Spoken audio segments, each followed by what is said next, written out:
Praise the Lord. ஆண்டவருடைய நாமத்திற்கு மகிமை உண்டாவதாக. Praise the Lord. Glory be to the name of the Lord. கர்த்தர் நல்லவர், அவருடைய கிருபை என்றும் உள்ளது. God is good and his mercy endures forever. இன்னும் ஒரு புதிய நாளை நம்முடைய வாழ்நாட்களில் காணவும், தேவ பிரசன்னத்திலே வந்து அவருடைய முகத்தை தேடவும் தேவன் நமக்கு அளித்த இந்த மாபெரும் இரக்கத்திற்காய் கிருபைக்காய் கர்த்தரை நான் மனப்பூர்வமாய் ஸ்தோத்திரிக்கிறேன். I thank God wholeheartedly for the grace and mercy that God has rendered to add a new day to our life and also come to his presence to seek his face. இன்றைக்கு தேவன் தம்முடைய சித்தத்தை நம்முடைய வாழ்க்கையில் நிறைவேற்றுவாராக. May the Lord fulfill his plan and will in our life today. கண்களை மூடி நாம் தேவனை நோக்கி ஜெபத்தோடு இன்றைய தியானத்திற்குள் நாம் கடந்து செல்வோம். Let us close our eyes and look unto the Lord and let us go. ஆண்டவரே, நீர் சர்வ வல்லமை உள்ள தேவன். Lord, you are almighty, Lord. நீர் எல்லாவற்றிற்கும் போதுமானவர். Lord, you are sufficient for everything, Lord. நீர் எல்லாவற்றையும் நிரப்புகிறவர். You are the Lord who fills everything, Lord. இந்த காலையிலே எங்களுக்கு நீர் மாத்திரம் போதும் அப்பா. Lord, this morning you are sufficient for us. உம்முடைய பிரசன்னம் மாத்திரம் போதும்பா. Your presence alone is sufficient for us, Lord. ஆண்டவரே, உம்முடைய வல்லமையையும் உம்முடைய மகத்துவத்தையும் எங்கள் வாழ்க்கையில் அனுபவிக்க எங்களுக்கு கிருபை தாரும். Give us grace to experience your power and might in our life. உம்முடைய நிறைவாக்கும் சமாதானத்தை எங்கள் உள்ளங்களில் இன்றைக்கு நிரப்புவீராக. Lord, let your perfect peace fill our hearts today, Lord. இந்த காலைவேளையிலேயே நீர் எங்களை போதிப்பீராக. May the Lord teach us this morning, Lord. நலமான பாதை எங்களுக்கு காட்டுவீராக. Show the way that is good to us, Lord. இன்றைக்கு இந்த வார்த்தையை கேட்கிற ஒவ்வொருவரும் ஆசீர்வதிக்கப்படுவார்களாக. May everyone who listen to this word today be blessed, Lord. ஆண்டவரே, உம்முடைய சத்தம் தெளிவாய் தொனிக்கும்படி நாங்கள் ஜெபிக்கிறோம். Lord, we pray that your voice be heard very clearly, Lord. உம்முடைய ஆசீர்வாதங்களுக்கு நேராய் எங்களை வழிநடத்தும். Lord, lead us towards your blessing, Lord. இயேசுவின் நாமத்தில் பிதாவே. In Jesus' name we pray. Amen. Amen. Praise the Lord. கர்த்தர் நல்லவர். Praise the Lord. God is good. இந்த காலைவேளையிலேயும் மீண்டும் 180 நாட்களில் நம்முடைய வேத புஸ்தகத்தை நாம் வாசித்து முடிக்கிற முயற்சியிலே மாத்திரமல்ல, நீதிமொழிகளிலிருந்து 180 தியானங்களையும் நாம் ஒவ்வொரு நாளும் தியானிப்பதற்கு தேவன் கொடுத்து கொண்டிருக்கிற கிருபைக்காய் கர்த்தரை ஸ்தோத்திரிக்கிறேன். I thank God for giving us grace not only to continue reading the Bible in 180 days but also to meditate from the book of Proverbs in this 180 days. கர்த்தர் நல்லவர், அவருடைய கிருபை பெரியது. God is good and his mercies are great. நேற்றைக்கு இந்த சனிக்கிழமை முதல் ஆரம்பிக்க போகிற நம்முடைய பைபிள் குவிஸ், அதை குறித்து நேற்றைக்கு ஒரு விசேஷித்த அறிவிப்பை நான் கொடுத்தேன். I gave you a special announcement regarding the Bible quiz that we have on Saturday. இந்த நீதிமொழிகள் டிவோஷன்ஸில் பங்கு பெறுகிறவர்களுக்கும் வாட்ஸ்அப் மூலமாக அதனுடைய லிங்கை நாங்கள் அனுப்பியிருக்கிறோம். We have also sent all the people who take part in this Proverbs devotion through WhatsApp link.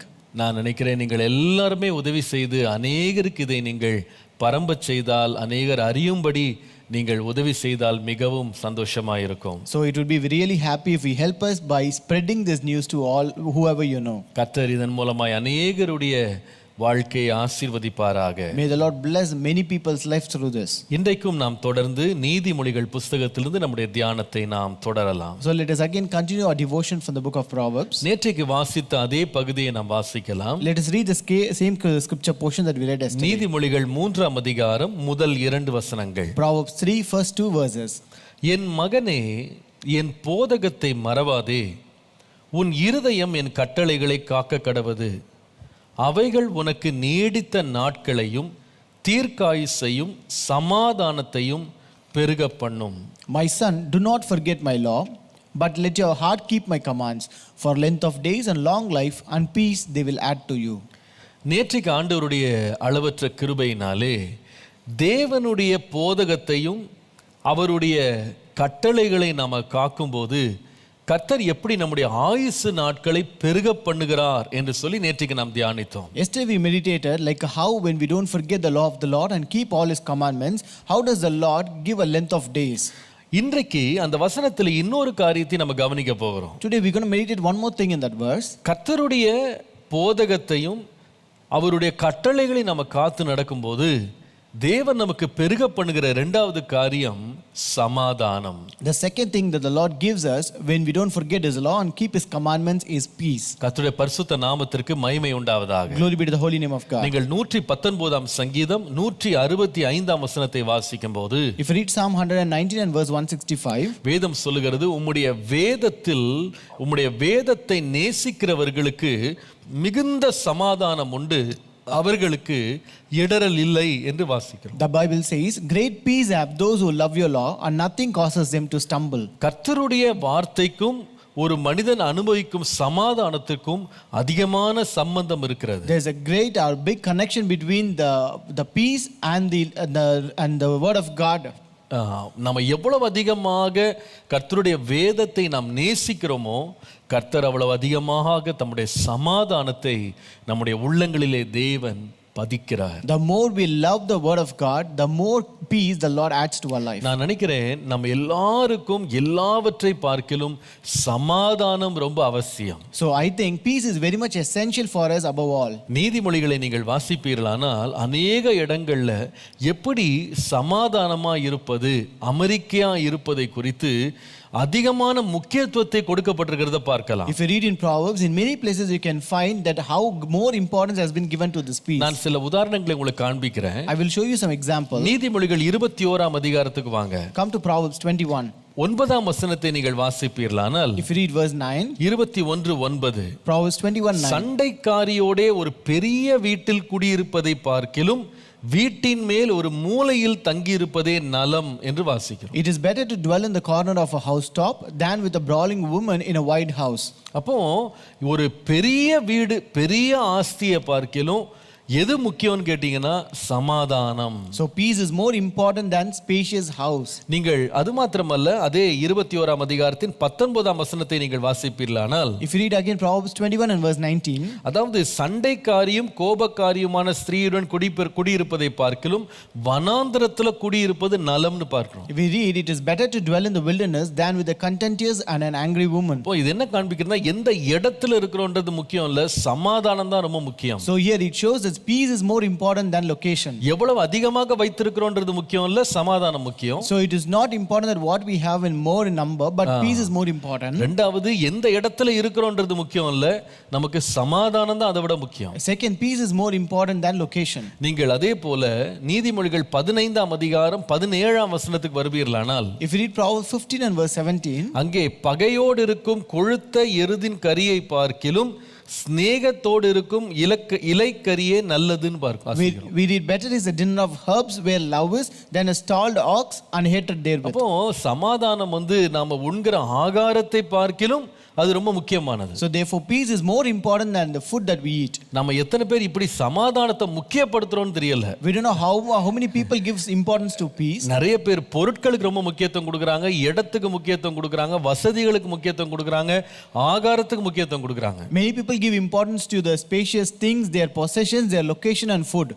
ஆனால் அநேகர் அந்த அளவுக்கு சமாதானத்துக்கு முக்கியத்துவம் கொடுக்கிறது இல்ல. But many people don't give the same importance to peace. வேதனை என்னவென்றால், இவ்விதமான உலக ஆசீர்வாதங்கள் அநேகவற்றை பெற்றிருக்கிறவர்களுடைய உள்ளத்துல சமாதானம் தான் குறைஞ்சிருக்கு. Most sorrowful thing is that people who have so many things of this world, there is no peace in them. நான் நினைக்கிறேன், நம்ம வாழ்கிற சூழ்நிலைகளிலே சமாதானத்தோடு நம்ம வாழவும், நம்முடைய சமாதானம் பெருகவும் நம்ம ஆண்டவர்கிட்ட நம்ம விண்ணப்பம் பண்ணணும். So in this place or wherever we are supposed to request God for the peace to increase in our life. பொதுவாகவே பார்த்தீங்கன்னா, நம்ம மக்களோடு உறவாடுகிறதற்கு ஒரு முக்கியமான நோக்கம், அதுல முக்கியமான எதிர்பார்ப்பு என்னவென்றால் சமாதானம் இருக்கணும் அப்படின்னு தான் எதிர்பார்க்கிறோம். So one of the important expectation that we move around with people is that we should have peace with each other. ஆண்டவர் நமக்கு உறவுகளை கொடுத்ததற்கும் நோக்கம் என்னவென்றால், அது நமக்கு நல்லது அப்படின்னு அறிஞ்சுதான் நம்ம தனியா இருக்க கூடாதுன்னு ஆண்டவர் விரும்பினாரு. So the reason why the Lord gave our relationships is also that we should not be alone, and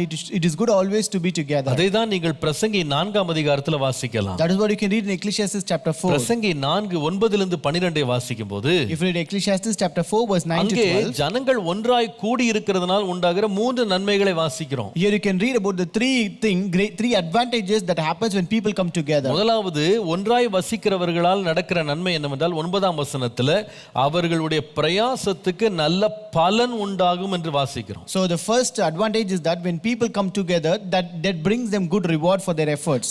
It becomes profitable.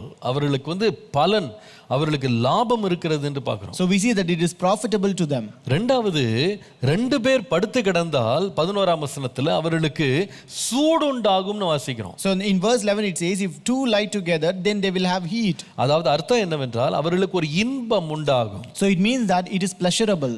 அப்போ இது இன்பத்தை கொடுக்கிறது உறவு. So the relationships gives us pleasure. மூன்றாவது 12ஆம் வசனத்தை வாசிப்பீர்களானால், when you read verse 12, நீங்கள் யாதாம் ஒருவன் அவர்களுக்கு எதிர்கொள்ள வந்தால் இருவரும் அவனுக்கு எதிர்த்து நிற்கலாம்னு பார்க்கிறோம். we read, if one prevails against him, two shall withstand him. அப்போ ஐக்கியத்தினுடைய பலன் என்னன்னு கேட்டீங்கன்னா, ஒரு பெரிய வல்லமை, ஒரு பெரிய பலன் அவர்களுக்கு கூடுகிறது. So what is the other advantage when people come together is that it is powerful. அதாவது அது லாபத்தை தருகிறது. It is profitable. இரண்டாவது அது இன்பத்தை தருகிறது. It is pleasurable. மூன்றாவது அது வல்லமையை கூட்டுகிறது. And it is powerful. இதைதான் 133ஆம் சங்கீதம் நீங்கள் முதல் 3 வசனங்களை நீங்கள் வாசிப்பீர்களானால், that's why if you read Psalm 133 and the 3 verses therein, அங்கே வாசிக்கிறோம், இதோ சகோதரர் ஒருமித்து வாசம் பண்ணுகிறது எத்தனை நன்மையும் எத்தனை இன்பமுமானதுன்னு வாசிக்கிறோம். here we read, behold how good and how pleasant it is for brethren to dwell together in unity. ஆனால் நீங்கள் நம்முடைய நடைமுறை வாழ்க்கையை நீங்க யோசித்து பார்த்தீங்கன்னா, but if you see a practical real life, அநேக வேளையிலே நாம கொண்டாடுகிற உறவுகளால் நமக்கு சமாதானம் நன்மையை காட்டிலும் அநேக வேளையில அதிகமான குழப்பங்களும் மனவேதனைகளும் தான் மிஞ்சி விடுகிறது. so many times rather than this peace that we have with a relationship, we actually end up with all sorrow and problems. இது இன்றைக்கு வந்த ஒரு பிரச்சனை அல்ல. this is not a current day problem. நீங்கள் முதல் பிள்ளைகளாகிய காயின் ஆபேலை பார்த்தீங்கன்னா 2 பேரும் ஒரே இடத்துல சமாதானமா வாசம் பண்ண முடியல. so if you look at the first children, Cain and Abel, they were not able to coexist peacefully together. ஒரே ஒரு பலி செலுத்திட்டு 2 பேரும் ஒருத்தர் முகத்தை ஒருத்தர் பார்க்க முடியல பாருங்க. they just made one sacrifice, but then they were not able to look at their faces each other. கடைசியில் அந்த நிகழ்ச்சியினுடைய முடிவு மூத்தவன் இளையவனை கொலை பண்ணுகிற அளவுக்கு கொண்டு போய் தீவிரமா முடிஞ்சிருச்சு. at last that incident ended with a great murder where the elder one killed the younger one. குடும்பத்துல பாத்தீங்கன்னா 2 பேரும் ஒன்றா சமாதானமா இருக்க முடியல. so even in their problem, they were in their family, they were not able to live together in நீங்க peace. சபைக்குள்ள பாருங்களேன், அங்கே இதே பிரச்சனை தான். even if you come into church, you can find the same problem. நீங்கள் 1 கொரிந்தியர் 1:12 வாசித்தீர்களானால், if you read 1 Corinthians 1:12, Corinth சபையிலே ஒரு கூட்டம் என்ன சொல்றாங்கன்னா, நாங்க பவுலை சேர்ந்தவர்கள், இன்னொரு கூட்டம் நாங்கள் அப்பல்லோவை சேர்ந்தவர்கள் சொல்லி ரெண்டா பிரிக்கிறாங்க. here we see there is a division in the church at Corinth where some say they belong to Paul, others say they belong to Apollos. நீங்க நினைக்காதீங்க இயேசு இருக்கிற வரைக்கும் இது ஒழுங்கா போயிட்டு இருந்துச்சு, அவர் போன பிறகு தான் சபைக்குள்ள இப்படி வந்துச்சு நினைக்காதீங்க. so don't ever think that this went on very well until Jesus was there, but this happened only after when Jesus left. நீங்கள் லூக்கா 9:46 22 24 இந்த வசனங்களை வாசிப்பீர்களானால், இயேசுவின் சீடர்களுக்குள்ளே ஒரு சமாதானம் கிடையாது. இவர்களில் யார் பெரியவன் சொல்லி அவர்களுக்குள்ளே பெரிய வாக்குவாதங்களே உண்டாகிறது. if you read Luke chapter 9 and verse 46 and also 22 and 24, you can see there was no peace between the disciples of Jesus Christ, where they argued with each other to find who was the greatest. சரி, நீங்க யோசிக்கலாம், சரி இவங்க எல்லாம் இப்போதான் training எடுத்துட்டு இருக்காங்க, இப்போதான் பயிற்சி பெற்றுக்கிட்டு இருக்க முதிர்ச்சி இல்லாத சீஷர்கள், அதனால இவங்களுக்குள்ள சமாதானமா இருக்க முடியல நீங்க நினைக்கலாம். you may think that they are in just a training period, they are not so matured enough to become a great people. ஆனால் நீங்கள் அப்போஸ்தலர் 15ஆம் அதிகாரத்துக்கு வரும்பொழுது, if you come to Acts chapter 15, 36 40 வசனங்களை வாசிப்பீர்களானால், if you read verses 36 to 40, நல்ல முதிர்ந்த அப்போஸ்தலர்களாகிய பவுல் பர்னபாவுக்கு கடும் வாக்குவாதம் உண்டானதுன்னு பார்க்கிறோம். here we read there was a sharp disagreement between Paul and Barnabas, who were mature apostles. அவங்களுக்குள்ள கடும் வாக்குவாதம். there was a great sharp disagreement. அதனால 2 பேர் பிரிஞ்சே போயிட்டாங்கன்னு சொல்லி பார்க்கிறோம். we see they got separated even. நான் நினைக்கிறேன் இந்த சமாதானம் என்பது நம்ம வாழ்க்கைக்கு ரொம்ப அவசியம். I think this peace is very much important and necessary for our life. இந்த சமாதானத்தை தேவன் நம்முடைய வாழ்க்கையில பெருக பண்ணணும். and the Lord should add this peace in our life. இந்த சமாதானத்தை சமாதானத்தை குறித்து வேதத்துல எத்தனையோ அடையாளங்கள், உருவகங்கள், அதை விளக்கும்படியான காரியங்கள் வேதத்துல இருக்கிறது. So there are many things that symbolically symbolizes this peace, and there are many things that also represents peace. ஆனால் இவைகள் நடுவிலே கர்த்தர் எனக்கு இன்றைக்கு ஒரு உருவகத்தை கர்த்தர் தியானிக்கும்படி அதிகாலையில் என்னோடு பேசினாரு. But the Lord actually spoke with me to speak on one important thing today. இந்த ஏசாயா 66ஆம் அதிகாரத்துக்கு வருவீர்களானால், If you come to Isaiah chapter 66, 12ஆம் வசனத்தை பாருங்கள். verse 12. ஏசாயா 66:12. Isaiah 66 verse 12. கர்த்தர் சொல்லுகிறது என்னவென்றால், இதோ நான் சமாதானத்தை ஒரு நதியை போலவும் ஜாதிகளின் மகிமை புரண்டு ஓடும் ஆற்றை போலவும் அவ்விடமாய் பாயும்படி செய்கிறேன். For thus says the Lord, behold, I will extend peace to her like a river, and the glory of the nations like an overflowing stream.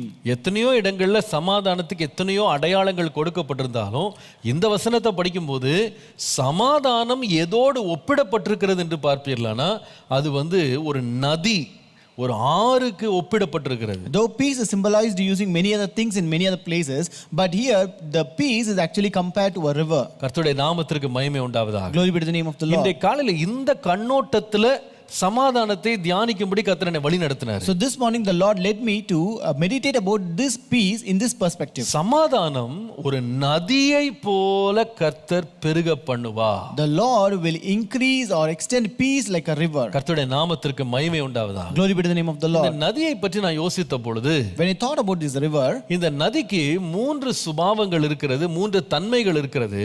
இந்த 3 தன்மையுமே சமாதானத்துக்கும் பொருந்தும். So these rivers have got 3 nature or 3 characteristics which is also which will also fit for peace. கர்த்தருடைய நாமத்திற்கு மகிமை உண்டாவதாக. Glory be to the name of the Lord. நீங்கள் ஏசாயா 43ஆம் அதிகாரம் 19ஆம் வசனத்துக்கு வருவீர்களானால், if you come to Isaiah 43 and verse 19, ஒரு நதியினுடைய முதலாவது தன்மை நீங்க படிக்கலாம். you can read about the first characteristic of a river. இதோ நான் புதிய காரியத்தை செய்கிறேன், இப்பொழுதே அது தோன்றும், நீங்கள் அதை அறியீர்களா? நான் வனாந்தரத்திலே வழியையும் அவாந்தர வெளியிலே ஆறுகளையும் உண்டாக்குவேன். Behold, I will do something new, now it will spring forth, will you not be aware of it? I will even make a roadway in the wilderness, rivers in the desert. நதிகளை குறித்து நாம் தியானிக்கும் போது அதனுடைய முதலாவது ஒரு சுபாவம் அல்லது குணாதிசயம் என்ன தெரியுமா? So what is the first nature or characteristic of rivers? நதிகள் தேவனால் உண்டாக்கப்பட்டவை. Rivers were formed by God. நதிகள் தேவனால் உண்டாக்கப்பட்டவை. Rivers were formed by God. பாருங்க, மனுஷனால குளங்களை, குட்டைகளை, ஏன் ஏரிகளை கூட அவன் உண்டாக்கி விட முடியும். So man can create ponds, lakes, you can create only ponds and lakes. ஆனால் தேவன் மாத்திரம்தான் நதிகளை உண்டாக்க முடியும். But only God can create rivers. இன்னைக்கு பாருங்க, இந்த நதிகளை சில பேர் என்ன பண்றாங்கன்னா, எப்படியாவது திசை திருப்பி அதை கொஞ்சம் அவங்க இஷ்டத்துக்கு மாற்றி அதை தடுத்து அதுல அணை போட்டு என்னென்னமோ பண்றாங்க. So today people are trying to divert the way of rivers, the flow of rivers, and they are also trying to do many other things with the rivers. ஆனால் கர்த்தர் உண்டாக்கின நதி சில வேளையில பெரிய மழை வரும் பொழுது அது மனுஷன் கட்டின அத்தனை கட்டடங்களையும் வாரி கொண்டு போய் அதுக்கு கர்த்தர் என்ன நியமிச்சாரோ அந்த பாதையை அது தானா தெரிந்தெடுத்துவிடும். But many times when there's a great flow of rain and when there's a flood that flows in a river, it just moves around and it even can break down all the buildings and it takes its own way. பாருங்க, எப்படி எந்த மனிதனாலும் ஒரு நதியை உண்டாக்க முடியாதோ அதே போல எந்த மனிதனாலும் சமாதானத்தை கொடுக்க முடியாது. Like how rivers cannot be created by man, similarly peace cannot be created or given by man. ஆகவேதான் சங்கீதம் 29:11 வாசிக்கும் போது, that's why if you read Psalm 29:11, நமக்கு எல்லாருக்கும் தெரிந்த வசனம், this is a familiar verse. கர்த்தர் தமது ஜனத்திற்கு பலன் கொடுப்பார், கர்த்தர் தமது ஜனத்திற்கு சமாதானம் அருளி அவர்களை ஆசீர்வதிப்பார். The Lord will give strength unto his people, the Lord will bless his people with peace. கர்த்தருடைய பரிசுத்த நாமத்திற்கு மகிமை உண்டாவதாக. Glory be to the holy name of God. சமாதானத்தை கொடுக்கிறவர் கர்த்தரே. It is God who gives peace. சமாதானத்தை உண்டு பண்ணுகிறவர் கர்த்தரே. It is God who creates peace. அவரே சமாதானத்திற்கு கர்த்தராக இருக்கிறார். He is the father or prince of peace. கர்த்தருடைய நாமத்திற்கு மகிமை உண்டாவதாக. Glory be to the name of the Lord. ஆகவே தான் கொலோசியர் 3:15 வாசிக்கும் போது, That's why if you read Colossians 3:15, சமாதானம் என்கிற வார்த்தைக்கு சொல்லப்பட்ட வார்த்தை தேவ சமாதானம் உங்கள் இருதயங்களில் ஆழக்கடவுதுன்னு வாசிக்கிறோம். here we read about peace as let the peace of God rule in your hearts. நம்முடைய தேவனுடைய தன்மை விசேஷமாய் சொன்னோம்னா, திருத்துவ தேவனுடைய தன்மையே சமாதானத்தை கொடுக்கிறவராய் உண்டு பண்ணுகிறவராய் நீங்கள் பார்க்கலாம். The nature of a God, especially the triune God, we see him as a God of peace. நீங்கள் எபிரேயர் 13ஆம் அதிகாரம் 20ஆம் வசனத்தை நீங்கள் வாசிப்பீர்களானால், If you read Hebrews 13 and verse 20, அங்கே நாம் வாசிக்கிறோம், அவர் யாருன்னா சமாதானத்தின் தேவன் அப்படின்னு வாசிக்கிறோம். here we read him as the God, the Father, the God of peace. அது யாரை குறிக்கிறது என்றால் பிதாவாகிய தேவனை குறிக்கிறது. So it actually represents the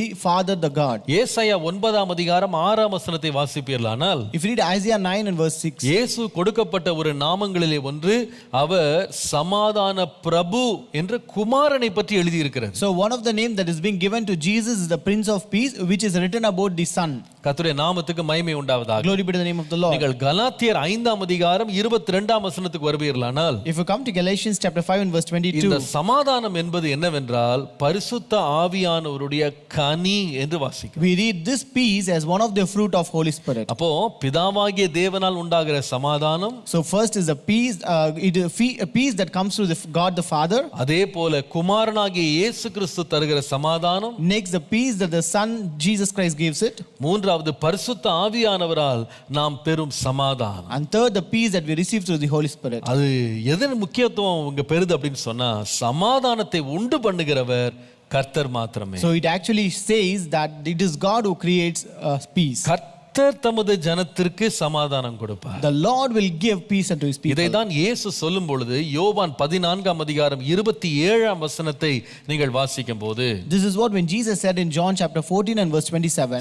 சமாதானத்தை உங்களுக்கு வைத்து போகிறேன், என்னுடைய சமாதானத்தை உங்களுக்கு கொடுக்கிறேன், உலகம் கொடுக்கிற பிரகாரமாய் நான் உங்களுக்கு கொடுக்கிறதில்லை, உங்கள் இருதயம் கலங்காமலும் பயப்படாமலும் இருப்பதாக என்று வாசிக்கிறோம். we read, Peace I live with you, my peace I give unto you, not as the world giveth, give I unto you.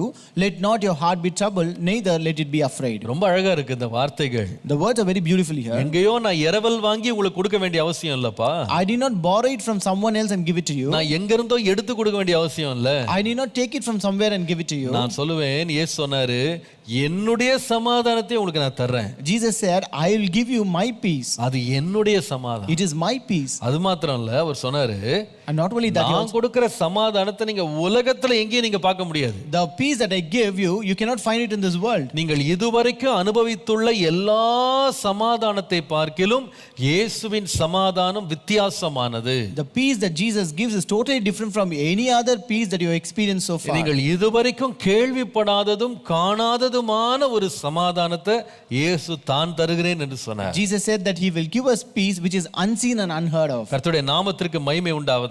Glory be to the name of the Lord. அதனால தான் பிலிப்பியர் 4ஆம் அதிகாரம் 7ஆம் வசனத்துல வாசிக்கும் போது, That's why when you read Philippians 4:7, இந்த சமாதானத்தை பெற்றுக்கொள்ள 6ஆம் வசனத்திலிருந்து நீங்கள் ஒன்றுக்கு கவலைப்படாமல் எல்லாவற்றை குறித்தும் உங்கள் விண்ணப்பங்களை ஸ்தோத்திரத்தோடு கூடிய ஜெபத்தினாலும் வேண்டுதனாலும் தேவனுக்கு தெரியப்படுத்துங்கள் என்று வாசிக்கிறோம். That's why when you read from verse 6, be careful for nothing, but in everything by prayer and supplication with thanksgiving, let your requests be made known unto God. அப்படி நீங்கள் தேவனை நீங்கள் சார்ந்து அவரை நீங்கள் அண்டிக் கொண்டு அவர் உங்களுக்கு சமாதானம் கொடுக்க வேண்டும் என்று அவரை தேடுவீர்களானால், Likewise, when you depend on the Lord, when you lean on him and when you seek his presence to receive your peace, அப்பொழுது எல்லா புத்திக்கும் மேலான தேவ சமாதானம் உங்கள் இருதயங்களையும் உங்கள் சிந்தனைகளையும் கிறிஸ்து இயேசுவுக்குள்ளாய் காத்துக்கொள்ளும் என்று வாசிக்கிறோம். and then the peace of God which passeth all understanding shall keep your hearts and minds through Christ Jesus. அப்போ என்னுடைய வாழ்க்கையில சமாதானம் பெருக வேண்டுமா? So if you want the peace to increase in your life, அந்த சமாதானம் ஒரு நதியை போன்றது. this peace is like a river. அந்த நதி எப்படி கர்த்தரால் மாத்திரம் உண்டாக்கப்படுகிறதோ, Like how these rivers are created only by God, தேவன் மாத்திரமே நமக்கு சமாதானத்தை உண்டு பண்ணுகிறவர். Our God only can create peace to us. எப்படி சமாதானத்தை மனிதனால் கொடுக்க முடியாதோ, Like how men cannot give peace. சமாதானத்தை எப்படி உலகம் தானாய் கொடுக்க முடியாதோ, Like how this world cannot give peace by itself. கர்த்தரும் அவரை சார்ந்து கொள்ளாத வரைக்கும், அவரை நோக்கி விண்ணப்பங்களை ஏறெடுக்காத வரைக்கும் சமாதானத்தை எந்த மனுஷனும் பெற்றுக்கொள்ளவே முடியாது. Until a person lean upon the Lord, depend on the Lord, request it from God, he will never receive peace from the இந்த Lord. காலையில ஆண்டவரே உம்முடைய பிரமாணங்களை நான் நேசிக்கிறேன். Lord, this morning, Lord, I love your commandments. ஆண்டவரே உம்முடைய முகத்தை நான் தேடுறேன். Lord, I seek your face, Lord. என் இருதயத்தில் உள்ள எல்லா கலக்கங்களை விலக்கி உம்முடைய சமாதானத்தை என்னில பெருக பண்ணுன்னு கேளுங்க, கர்த்தர் பெருக பண்ணுவார். Ask Lord, Lord, remove all the troubles of my heart, and Lord, increase your peace in me, and the Lord will surely do it. உங்களுடைய சூழ்நிலைகள் எவ்வளவு எதிர்மறையா இருக்கலாம், No matter how much your situation might be totally against you. அன்றைக்கு சீடர்கள் இயேசுவோடு படகிலே சென்ற பொழுது காற்றும் மழையும் பெருவாக அவர்கள் மேல் மோதி படகை அமிழ்ந்து போகத்தக்கதாக தண்ணீரெல்லாம் படகுல நிரம்பி விட்டது. That day when disciples went along with Jesus in a boat, they found there was a great storm and rain, and all the waters began to enter into their boat and they began to sink. அவர்களுக்கு மீன் பிடிக்க தெரியும், They know to fish, அவர்களுக்கு படகை ஓட்ட தெரியும், they know to row a boat. ஆனால் அவர்களுக்கு என்ன முடியாது, என்ன தெரியாதுன்னா இந்த குழப்பத்தின் நடுவில் எப்படி சமாதானத்தை உண்டு பண்றதுன்னு தெரியாது. But what they don't know is that to bring a peace amidst this confused state. எப்படி இந்த காற்று அமர பண்றதுன்னு தெரியாது. They don't know how to calm the storm. அவர்களால முடியவும் முடியாது. They could not do it. அந்த காற்று பெருகின போது ஒரு வார்த்தை தான் அவங்க சொல்ல முடிந்தது, நாங்கள் சாகிறோம் என்று சொன்னாங்க. When the storm and wind rose, they could say only one, we are dying. உங்கள் வாழ்க்கையில இப்படிப்பட்ட சூழ்நிலை நீங்க இருக்கிறீங்களா? Are you in such a state in your life? நான் மடிந்து போகிறேன், நான் சாக போறேன், I am about to die. என் படகெல்லாம் தண்ணீரால் நிரம்பிருச்சு, My boat is full of water now. என்னால் இந்த காற்று அடக்கவே முடியல, I am not able to calm the storm. என்னால் இந்த புயலை நிறுத்த முடியல, I am not able to stop this hurricane. என்னால் இதை மேற்கொள்ள முடியல, I am not able to overcome it. அது என்னை முழுவதுமாக ஆக்கிரமித்து விட்டதுன்னு நினைக்கிறீங்களா? Do you think that it has taken dominion over you? நான் சொல்லுவேன், இன்றைக்கு இயேசுவை எழுப்புங்க. Today I tell you, wake up Jesus. அவரை நோக்கி கூப்பிடுங்க. Call unto him.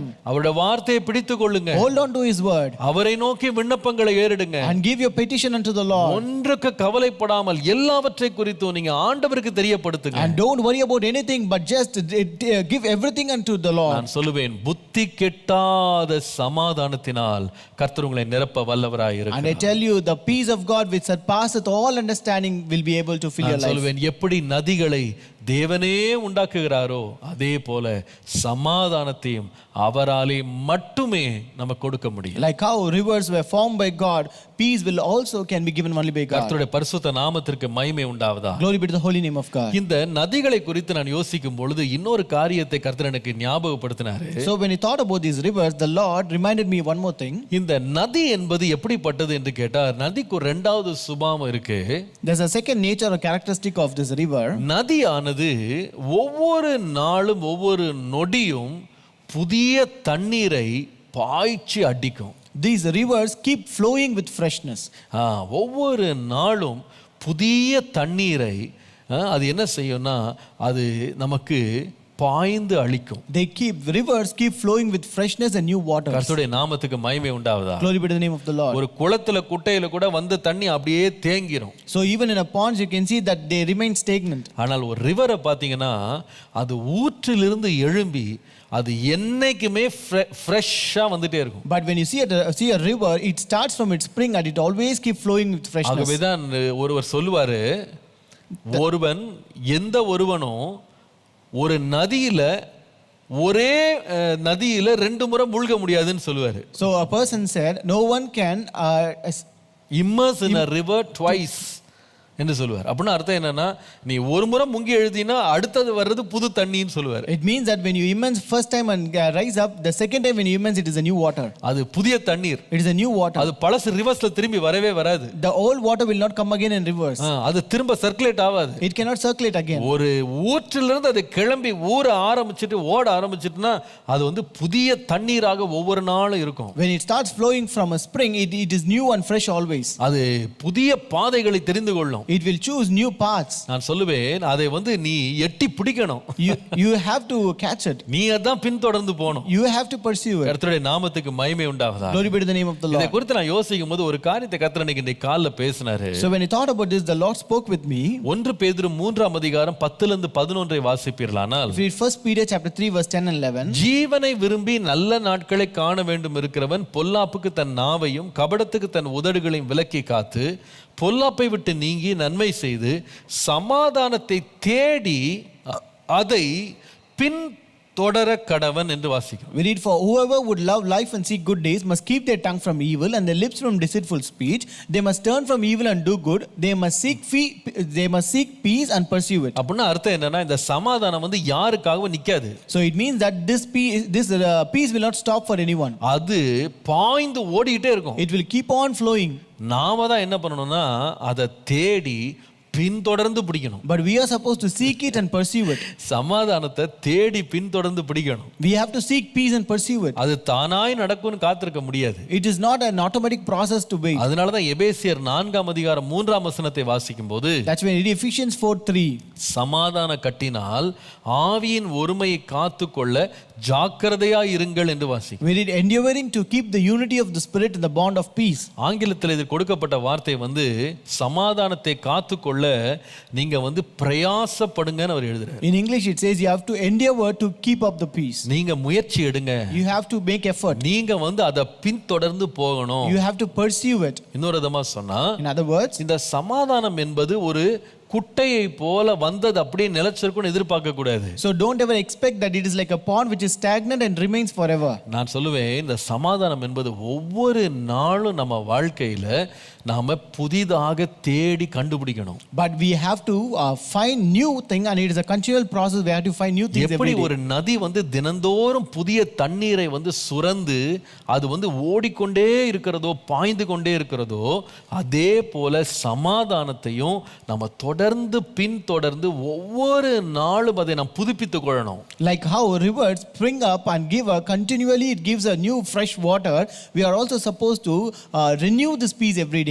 இது சமாதானம் என்பது ஏதோ ஒரு நாள் நாம சாதித்த ஒரு சாதனை கிடையாது. So this peace is not a one time achievement in our life. அது தொடர்ந்து பின்தொடர்ந்து போக வேண்டிய ஒரு காரியம். It demands continuous pursuit. அதை நாம் இரவும் பகலும் விழித்திருந்து நம்ம பாதுகாத்து தற்காத்து கொள்ள வேண்டிய ஒரு காரியம். It is something that needs constant vigilance and something that needs constant monitoring. நேற்றைக்கு சமாதானம் இருந்தது, இன்றைக்கு பிரச்சனை வந்துருச்சேன்னு சொல்லி நீங்க வந்து சமாதானம் பெர்மனண்டா இருக்கும்னு சொல்லி நீங்க நினைச்சிருக்கவே கூடாது. You can never think that this peace remains permanent, like yesterday I had peace but today I did not have peace. நான் சொல்லுவேன், ஒவ்வொரு நாளும் அதை பின்தொடர்ந்து ஓடணும். But every day we are supposed to pursue it and go behind it. ஏன்னா இந்த சமாதானம் எப்படிப்பட்டதுன்னா நதியை போன்றது. Because this peace is like a river. நதியை போன்றது. It is like a river. குடும்பத்துல கூட நீங்க பார்ப்பீங்களானா, Even in your families, இன்றைக்கு சமாதானமா இருக்கு அப்படின்றதுக்காக நாளையும் இது அப்படியே இருந்திருக்கும்னு நினைச்சிடாதீங்க. so just because today it is peaceful, it doesn't mean that it will remain the same tomorrow also. ஒவ்வொரு நாளும் நீங்க அதை காத்துக்கொள்ள நீங்க பிரயாசம் எடுக்கணும். You are supposed to make effort to keep it every day. ஒவ்வொரு நாளும் நீங்க அதை பின்தொடரணும். You are supposed to pursue it every day. ஒவ்வொரு நாளும் அதை வாஞ்சிக்கணும். Every day you are supposed to desire for it. ஒவ்வொரு நாளும் அதை தேடணும். You should seek it every day. அதனால தான் வாசிக்கிறோம், கூடுமானால் யாவரோடும் சமாதானமா இருக்க நாடுங்கள்னு போட்டிருக்கு. That's why it is written, follow peace with all men. அதை ஃபாலோ பண்ணணும்.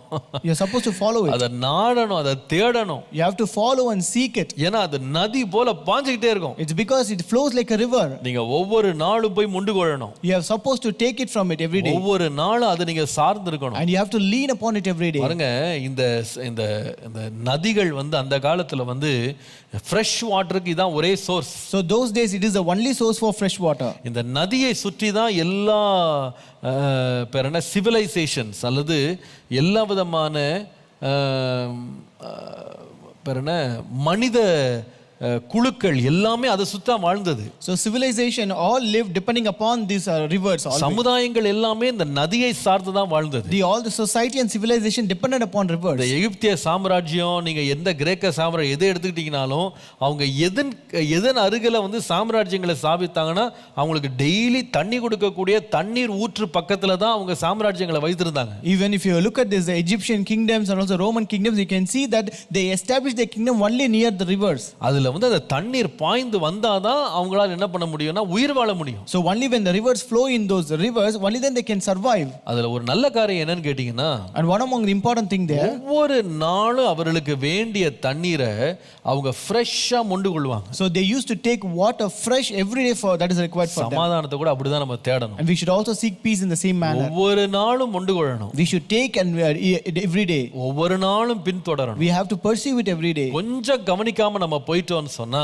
If you don't give consideration for that, அந்த சமாதானம் விட்டு ஓடிரும். the peace will run away from us. தொடர்ந்து போணும். We have to pursue it. அதனால தான் இயேசு சொன்னாரு, That's why Jesus நீ said, உன் சகோதரனோடு உனக்கு ஒரு வழக்கு இருந்தா, so if you have something against your brother, நீ வந்து ஒரு காணிக்கையை கொண்டு வந்து தேவனுடைய ஆலயத்திலே படைக்கும் பொழுது அதை குறித்து உனக்கு ஒரு எண்ணம் வருமானால், and if you come to offer offering to the Lord in the altar, and if you remember that, ஆண்டவர் சொன்னார் இந்த காணிக்கை அங்கேயே வச்சிரு. the Lord said, you leave your offering there. காணிக்கை எங்கேயும் ஓடிராது. Offering will not go there. அங்கேயே வச்சிரு. You leave it there. முதல்ல போய் உன் சகோதரனோடு நீ ஒப்புரவாயிடு. You first go and reconcile with your brother. நீ ஓடி போய் ஒப்புரவா. You go and reconcile. பின்பு வந்து காணிக்கையை செலுத்து. Then you come and offer it. இயேசு சொன்னாரு, Jesus said, ஒருவன் உனக்கு விரோதமாக உனக்கு வழக்கு தொடுக்க வந்தானா, if a person files a case against you, அவன் வந்து நியாயாதிபதிட்ட போய் அல்லது ராஜாட்ட போய் அவன் மனு கொடுக்கறதுக்கு முன்னால வழியிலேயே அவன்கிட்ட சமாதானம் பண்ணிருந்தார். before he goes and gives a petition to the judge or the king, reconcile in the way. ஒருவன் வந்து ஒரு ராஜா அவனுக்கு விரோதமாய் அவன் வந்து யுத்தம் பண்ண வரும்போது, when a king comes to wage a war against a இயேசு person, சொன்னார் அவன் வந்து என்ன பண்றான்னா, இந்த யுத்தத்துல எனக்கு இருக்கிற சேவகர்களை வைத்துக்கொண்டு என்னால எதிர்க்க முடியுமா அப்படின்னு கணக்கு பார்க்கறான். so Jesus said first he will make a calculation as to find whether he will be able to win in this war with the people he has. அவன் வந்து கணக்கு பார்க்கும் பொழுது தன்னால் அந்த யுத்தத்துல ஜெயிக்க முடியாது அப்படின்னு அவன் கணிச்சிட்டான் அப்படின்னு சொன்னா, so if he estimates that the people with him will not be able to give a greater success to him, அவன் என்ன பண்ணுகிறான், தன்னுடைய பிரதானிகள் அனுப்புறான், சமாதான மனுக்கள் அனுப்பி அந்த எதிராளியான ராஜாவோட ஒரு ஒப்பந்தம் செய்து அவன் சமாதானத்தை ஏற்படுத்திடுறான். then he will send chiefs of his nation to the other king and go for a peace treaty with him. அப்போ அவன் என்ன செய்யறான், அந்த சமாதானத்தை இவன் பின்தொடர்ந்து போனா தான் இவன் உயிர் பிழைக்க முடியும். so only if he pursue this peace he can survive. நான் உங்களுக்கு அன்பா சொல்றேன், I tell you with love, உங்க குடும்பங்கள்ல வந்து சமாதானம் வேண்டுமா, if you need peace in your family, உங்க வேலை ஸ்தலங்கள்ல சமாதானம் வேண்டுமா, if you need peace in your workplace, அதுவா தானா வரும் நீங்க எதிர்பார்க்காதீங்க. don't expect that will come automatically. நீங்க அதை பின்தொடர்ந்து போணும். You have to follow it. நீங்க அதை காத்துக்கொள்ளணும். You have to keep it. ஒவ்வொரு நாள் அதை மொண்டு கொள்ளணும். You have to take every day from it. ஒவ்வொரு நாள் அதை பராமரிக்கணும். You have to take care of it every day. ஒவ்வொரு நாளும் நீங்க அதை வந்து பின்தொடர்ந்து போணும். You have to pursue it every day. இல்லவிட்டால் அது சமாதானம் உங்களுக்கு நிலைச்சிருக்காது. Otherwise it will not remain stable. இன்னைக்கு நிறைய பேர் வந்து அந்த சமாதானத்தை பின்தொடராம ஒரு குட்டையை போல எல்லாம் இருக்குன்னு உட்கார்ந்து இருக்காங்க. Today many people are not pursuing this peace, but they think that it is like a pond and it remains stagnant. ஒரு சின்ன பிரச்சனை வந்தாலும் உடனே அதை தீர்த்து கொள்றது இல்ல. So if there is a small problem, they will not solve it immediately. அதை வந்து ரொம்ப நீண்ட நாட்களா நீட்டித்து கொண்டே போகும்போது அது கசந்து போகிறது. When it prolongs for a long time, it becomes bitter.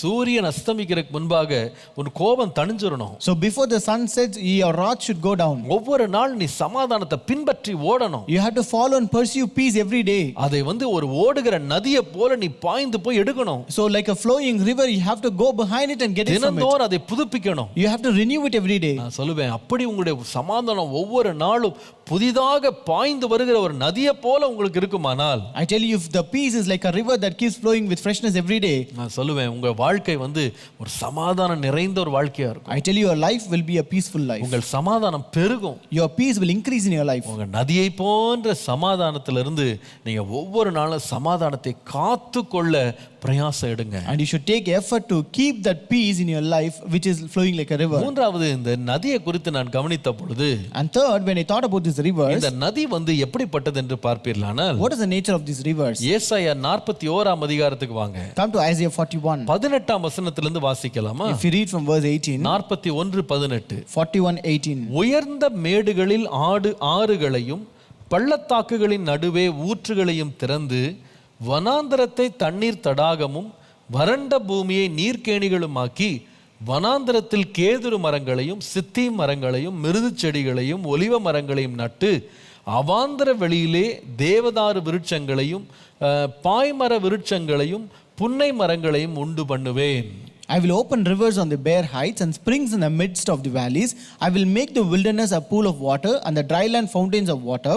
I will plant in the wilderness the cedar, the shittim tree, the myrtle and the oil tree. I will set the fig tree and the pine and the box tree together. கர்த்தருடைய நாமத்திற்கு மகிமை உண்டாவதா. Glory be to the name of the Lord. இந்த நதியினுடைய மூணாவது ஒரு குணாதிசயம் என்ன தெரியுமா? What is the third nature of river? நதி எங்கே பாய்கிறதோ அந்த நதி பாய்கிற இடம் எல்லாம் அது செழிப்பாக மாற்றிவிடும். Rivers make a place fruitful wherever it flows. அது எங்க பாய்கிறதோ வறண்டு போன இடமா இருந்தாலும் அதை தண்ணீர் தடாகமாக, அது நீர் கேணியாக, அது ஒரு செழிப்பான பூமியாக அது மாற்றிவிடும். So no matter even if it is a dry land, if rivers flow in there, it makes the wilderness a pool of water and dry land fountains of water. நீங்க வாசிப்பீர்களானா If you read here, அந்த இடம் எப்படி இருந்ததுன்னா வனாந்திரமா தான் இருந்தது. so that place was like a wilderness. ஆனால் அந்த வனாந்திரத்தில் ஆண்டவர் ஆறுகளை உண்டு பண்ணி வர பண்ணும் பொழுது, But when the Lord made springs to flow in that place, அந்த ஊற்றுகள் எல்லாம் திறந்து பாய விடும்போது, when the springs are open and made to flow in that place, வேதம் சொல்லுகிறது நடக்கிறது என்னவென்றால் 19ஆம் வசனத்துல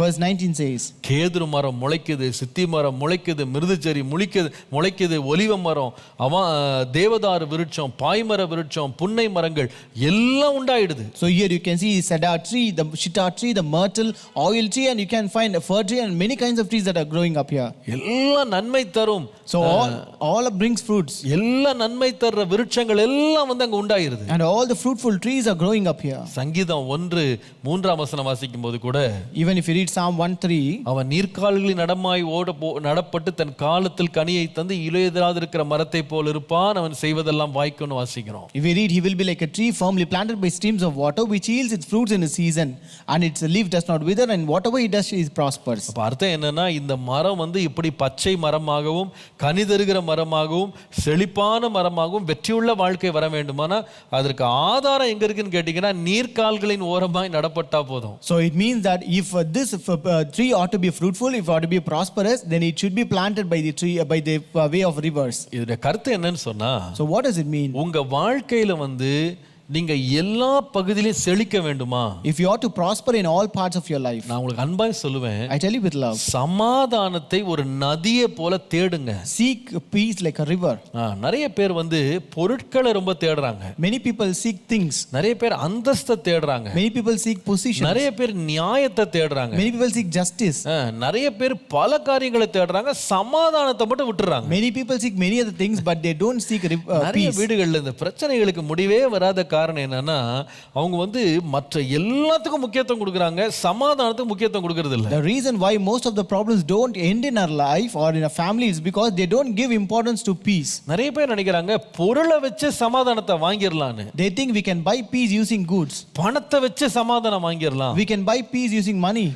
இந்த கேட்டதை நம்ம பெற்றுக்கொண்டோம்னா சமாதானம் வந்துரும். So if we get what we ask for, then we will have peace. நீங்க தவறா விளங்கிட்டீங்க. You have mistaken it. பொருட்கள் அநித்தியமானது. All things are not eternal. எவ்வளவு பொருளை சேர்த்துட்டாலும் அதோட சேர்த்து சமாதானத்துல நீங்க வாங்கவே முடியாது. No matter how many goods you may gather, you cannot add a peace along with that. திரளான பிரயாசங்கள், திரளான பொருட்கள் எல்லாம் சேர்த்துட்டு ஞானி சொல்றார், இதெல்லாம் மனசுக்கு சஞ்சலம் தான் சொன்னாரு. So after gathering so much of goods and things, this wise man says it is just a sorrow to our life. உங்க வீடுகள்ல உங்க எந்த உறவுகள்ல நீங்க சமாதானத்தை காக்கிறதுக்கு, நீங்க முதல்ல நீங்க உங்க உங்க உங்க உறவுகள் செழிக்கிறதுக்கு, நீங்க ஆசீர்வாதமா இருக்கிறது முதல்ல சமாதானத்தை தேடுங்க. I tell you, even in every part of your life, for you to have a relationship in a prosperous way, just seek peace first. நீங்க சமாதானத்துல நிலை கொண்டிருவீங்களானா, if you stand firm in peace, நீங்க கேட்டது கேளாதது எல்லாமே முளைக்க ஆரம்பிச்சிரும். and whatever you ask or if you don't ask for, you get everything in your நீங்க life. விரும்புகிறது தேடுறது எல்லாமே உங்களுக்கு சேரும். You will get whatever you desire, whatever you like. உங்களுடைய மரமாகிய வாழ்க்கை கனி கொடுக்க ஆரம்பிச்சிரும். So your life, which is like a tree, will start giving fruits. நீங்க பரம்ப ஆரம்பிப்பீங்க. You will start to grow. உங்கள் இடமே ஒரு நீர்க்கேணியா மாறிடும். So your entire place will become a pool of water. உங்களுடைய இடமே பாத்தீங்கன்னா ஒரு செழிப்பான பூமியா மாறிடும். Your entire place will become as a prosperous land. நீங்க தேட வேண்டியது முதலாவது சமாதானம். It is peace that you're supposed to seek first. சமாதானத்தை உண்டு பண்ணாம நீங்க பெருகவே முடியாது. Without making peace, you cannot grow. பாருங்க, இதை Abraham அறிந்திருந்தாரு. And Abraham knew this very well. அதனால அந்த வேலைக்காரன்ட்டே பிரச்சனை ஆரம்பிக்குதுன உடனே, எப்பா நம்ம 2 பேர் சகோதரர், நமக்கு சமாதானமா இருக்க வேண்டியது முக்கியம்பா. இடம் மாறினா கூட பரவாயில்ல, 2 பேர் முகத்தை நாளைக்கு பார்க்கணும்.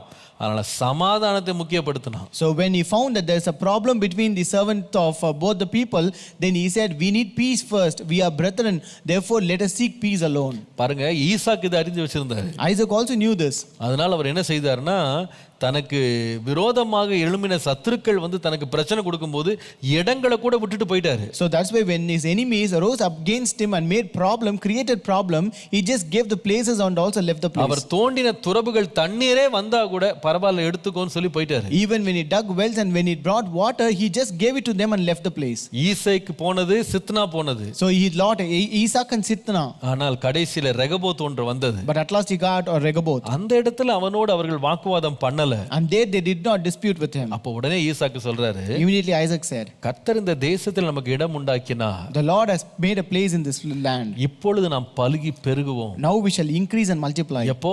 When? சமாதானத்தை தேடும்போது தான். When he sought peace. இன்னைக்கு நிறைய பேர் சமாதானத்தை விட்டு இடத்தை பிடிச்சிட்டு இருக்காங்க. Today many people just live behind peace, but they take hold of the land. அவங்க சமாதானத்தை விட்டுட்டு அவங்க வந்து இன்றைக்கு அவங்க வந்து பொருட்களை பிடிச்சிட்டு இருக்காங்க. They give up peace and they take hold of goods and things. இன்றைக்கு சமாதானத்தை விட்டுட்டு பணத்தை பிடிச்சிட்டு இருக்காங்க. They give up peace and they take hold of money. நான் சொல்லுவேன், எவ்வளவு விலை கொடுத்தாலும் சமாதானத்தை நம்ம வாங்கவே முடியாது. I tell you, no matter how much you may pay, you cannot buy peace. நீங்க தேட வேண்டியது சமாதானம். You are supposed to seek peace. எதை வேணாலும் அதுக்கு விட்டு கொடுக்க நான் ஆயத்தமா இருக்கேன். We should be able to give up anything for that. எனக்கு தெரியும், நீங்க சமாதானத்தை முக்கியப்படுத்துவீர்களானால், If you give importance to peace, நான் சொல்லுவேன், அது மற்ற எல்லாவற்றையும் உங்களுக்கு கொண்டு வந்து திருப்பி கொடுத்துரும். I tell you, that will bring us all other things that is required. நீங்க சமாதானத்தை விட்டுட்டு அத்தனையும் நீங்க சேர்த்து சம்பாரிச்சு வச்சுக்கிட்டாலும், But if you give up peace and if you gather all the things and store up with you, ஒரு நாள் சேர்த்ததெல்லாம் நீங்க கொடுக்க வேண்டியதா இருக்கும். one day you may have to give up whatever you have இதுக்கு ஒரு gathered. நல்ல உதாரணம் வந்து யாக்கோபு. So one important example is Jacob for அவன் this. ஆசீர்வாதத்தை வந்து வாங்கினான். He bought blessing. சொல்ல போனா கொள்ளை அடிச்சான். So to say, he plundered it. அது ஒன்னை ஆகிலும் ஒரு சமாதானமான சூழ்நிலையில் அவன் வந்து பெறவே இல்லை பாருங்க. He did not receive any of his blessings in a peaceful state. பாருங்க, அவங்க அண்ணன்ட்ட வந்து பசியா இருக்கிற நேரம் அவனுடைய பலவீனத்தை புரிஞ்சுக்கிட்டு அவன் வந்து தனக்கு வேண்டிய வந்து கூளை கொடுத்துட்டு சேஷ்டபுத்திர பாகத்தை வாங்கிட்டான். So first when he saw that his brother was very hungry, he deceived it and he gave the gruel and got his birthright. ரெண்டாவது பாத்தீங்கன்னா அவங்க அப்பா கண்ணு குருடா இருக்காரு. And second, his father was blind. அந்த இடத்துல ஒரு நாடகம் ஆடி அவர்கிட்ட வந்து அந்த முதல் பிள்ளையுடைய உச்சிதமான ஆசீர்வாதத்தை போய் நாடகமாடி வாங்கிட்டு வந்துட்டான். So there he played a drama and he also received the blessings of the firstborn. இதோட விளைவு என்னன்னா சமாதானத்தை இழந்து போயிட்டான். But at the end he lost his peace. அவங்க அப்பாவோட அவன் இருக்க முடியல. He was not able to stay with his father. அவனோட சகோதரனை சந்திக்க முடியல. He was not able to face his brother. தூர தேசத்துக்கு போயிட்டான். He went away far place. சமாதானம் கிடையாது. There is no peace in him. ஆனா முடிவு என்ன தெரியுமா? But what is the end? அவன் சேர்த்த எல்லாத்தையும் அவன் திருப்பி கொடுக்க வேண்டியதாயிடுச்சு.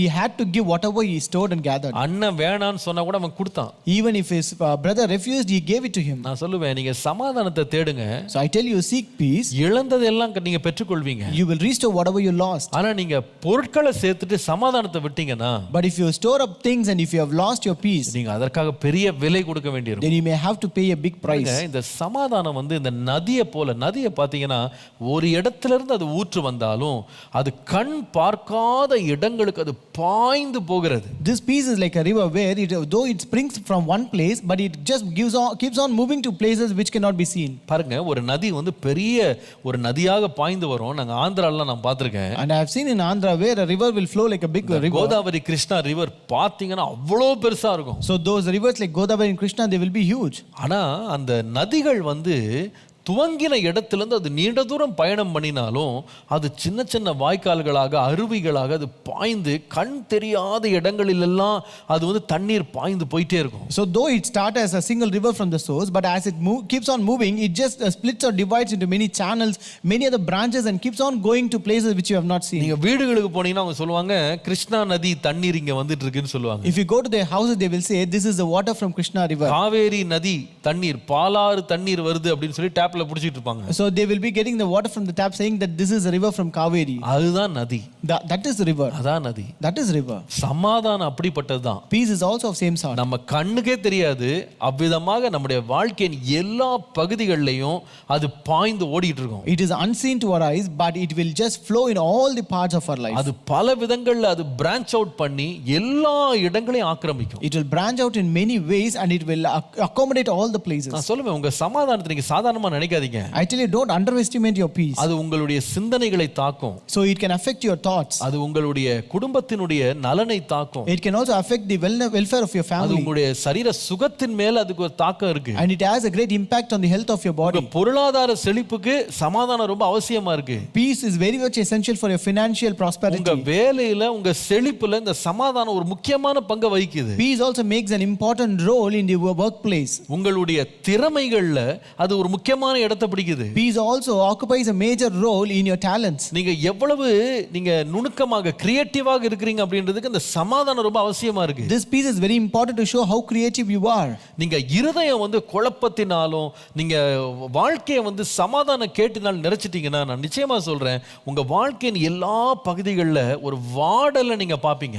When you fill your heart with confusion on all peacelessness, then you can see there's something wrong in all parts of your life. ஒரு டல்னஸ் இருக்கும், எதுலயுமே ஒரு வாடல் இருக்கும். அதுல வந்து ஒரு செழிப்போ ஒரு பச்சையான ஒரு வளர்ச்சியோ கனியோ இருக்கவே இருக்காது. So there will not be any pleasantness or any kind of prosperity. It will always be dullness in all parts of your life. பேருக்குன்னு மரம் இருக்கும். So it will be just for namesake you will have a tree. ஆனா அந்த மரத்துல ஒரு செழிப்பு இருக்காது, கனி இருக்கு. But there will not be prosperity or fruits in that tree. பேருக்குன்னு குடும்பம் இருக்கும், எந்த ஒரு அவுட்கமே இருக்காது. You will have a family for namesake, but there will not be any outcome. சபையை குறித்து நீங்க அப்போஸ்தலர் நடவடிக்கைகளை வாசிப்பீர்களானா, Even when you read about church in the book of Acts, சபைகள் சமாதானம் பெற்று பக்தி விருத்தியில வளர்ந்து பெருகினதுன்னு பார்க்கிறோம். these churches had peace and they grew up in edification. கர்த்தருடைய நாமத்திற்கு மகிமை உண்டாவதாக. Glory be to the name of the Lord. எல்லா இடத்துல அந்த சமாதானத்தை நம்ம நாடணும். So we have to seek peace in all places. ஏனென்றால் எங்கே சமாதானம் இருக்கோ அங்கதான் செழிப்பு இருக்கு. It's because where peace is, prosperity also places. உலகத்துல நிறைய நாடுகள் இருக்கு பாருங்க.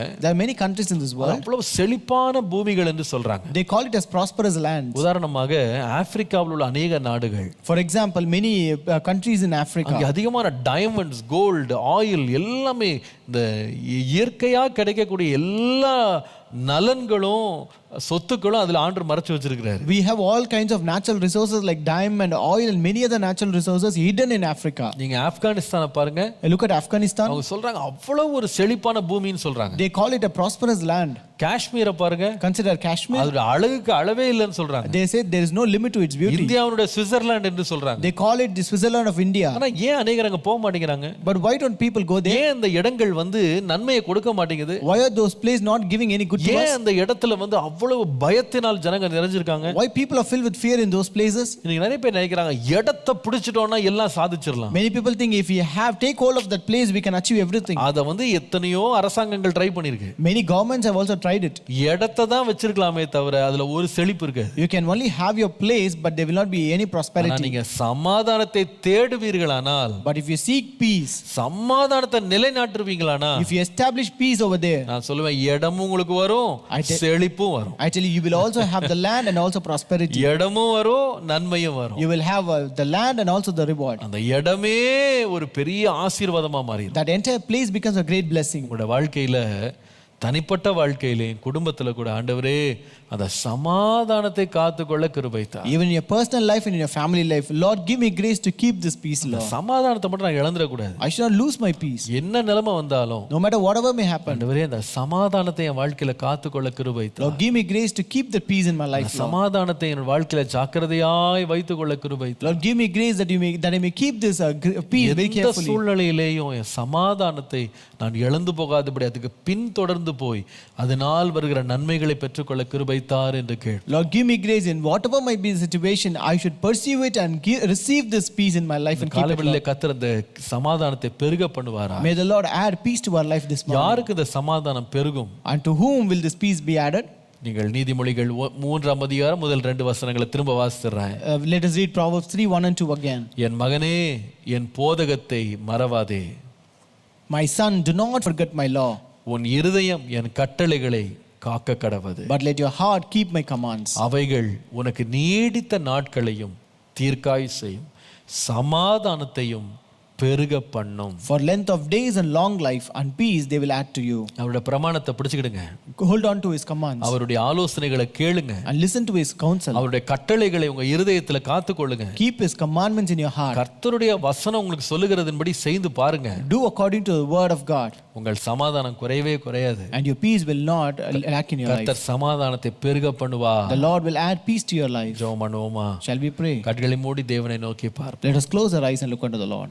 எங்கள் சமாதான காரணரே, Lord, you are the peace, Lord. சமாதானத்தை உண்டு பண்ணுகிறவரே, You are the one who creates peace in our life. சமாதானத்தை கொடுக்கிறவரே, The Lord who gives peace to us. இன்னைக்கு எங்கள் உள்ளத்துல உம்முடைய சமாதானம் பெருகட்டும். Lord, let your peace increase in our hearts. உம்முடைய Lord. சமாதானம் பெருகட்டும். Lord, let your peace increase in our hearts. உம்முடைய சமாதானம் பெருகட்டும். Lord, let your peace increase in our hearts. Jehovah Lord. Shalom, Jehovah Shalom. உம்முடைய சமாதானம் எங்கள் உள்ளத்தை நிரப்பட்டும். Lord, let your peace fill our hearts. உம்முடைய சமாதானம் நிரப்பட்டும். Lord, let your peace fill our hearts. ஹalleluya, ஹalleluya.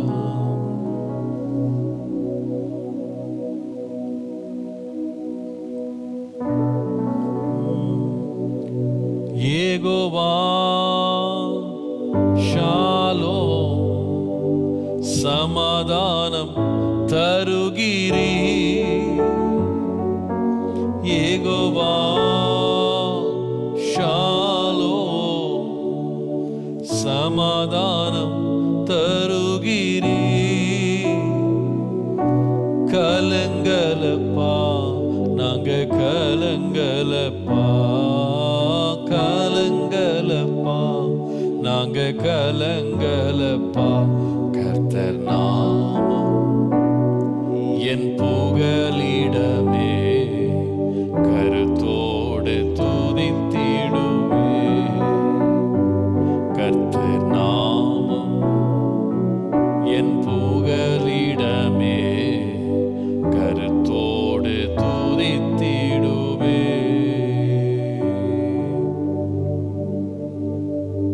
இயேசுவே, Jesus. இன்னைக்கு காலையிலே உம்முடைய சமாதானம் எங்கள் உள்ளத்திலே பெருக வேண்டும் என்று நாங்கள் வேண்டி நிற்கிறோம். Lord, we pray that your peace may increase in our hearts this morning, Lord. உம்முடைய கட்டளைகளை காத்துக் கொள்கிறோம். Lord, we keep your commandments, Lord, ஆண்டவரே, உம்முடைய வழிகளில் நடக்கிறோம். and to walk in your ways. நீர்தான் சமாதானத்தை கொடுக்கிறவர் என்று நாங்கள் விசுவாசித்து அறிந்து Lord, உம்மையே சார்ந்து கொள்கிறோம். Lord, to believe that you are the God who gives us peace and depend on you. ஆண்டவரே, இந்த காலையிலே அந்த சமாதானத்தை ஒவ்வொரு நாளும் புதிதாய் நாங்கள் மொண்டு கொள்வதற்கு சமாதானத்திற்கு பின் தொடர்ந்து போகிறோம். ஆண்டவரே, Lord, this morning give us grace that we may pursue peace, that we may renew it every day and get it from it, Lord.